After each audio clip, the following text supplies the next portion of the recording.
ஹே warriors, நீங்க ஒரு new GST யூசர்ஸா இருந்தீங்க அப்படின்னா, காமனா பண்ற எல்லா மிஸ்டேக்ஸையும் நீங்களும் பண்ணிடாதீங்க. நெறைய பேர் பண்ற மிஸ்டேக்ஸ் என்ன அப்படின்னா, அவங்க பர்சனல் திங்க்ஸ பர்ச்சேஸ் பண்ணும்போது, அதுல இருக்க டாக்ஸ கிளைம் பண்ணிக்கலாம்னு சொல்லிட்டு ஜிஎஸ்டிய குடுக்குறாங்க. சில பேர் அதையும் தாண்டி கோல்டு பர்ச்சேஸ் பண்ணும்போது, அதுல இருக்க டாக்ஸ கிளைம் பண்ணிக்கலாம்னு சொல்லிட்டு அவங்களோட ஜிஎஸ்டிஎன்ன குடுக்குறாங்க. But according to the act section 17(5) blocked credits ஒரு பர்சனல் ப்ராடக்ட்ஸ்க்கு யூஸ் பண்ற எந்த திங்ஸுக்குமே இன்புட் டாக்ஸ் கிடையாது.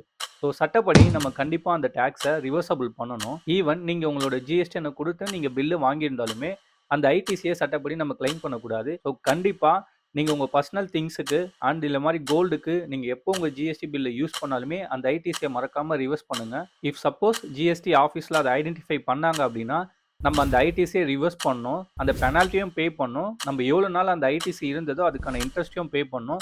ஸோ இந்த விஷயத்தில் ரொம்ப கேர்ஃபுல்லாக இருங்க. நீங்கள் இந்த மாதிரி கம்ப்ளைண்ட்ஸ் எதுவும் வராமல் இருக்கணும்னா நம்ம ஸ்மார்ட் ஃபீலிங்கை காண்டாக்ட் பண்ணுங்கள். ஒரு கம்ப்ளைண்ட்ஸ் ஃப்ரீ சப்போர்ட்டை கண்டிப்பாக நாங்கள் பண்ணி தருவோம். தேங்க்யூ.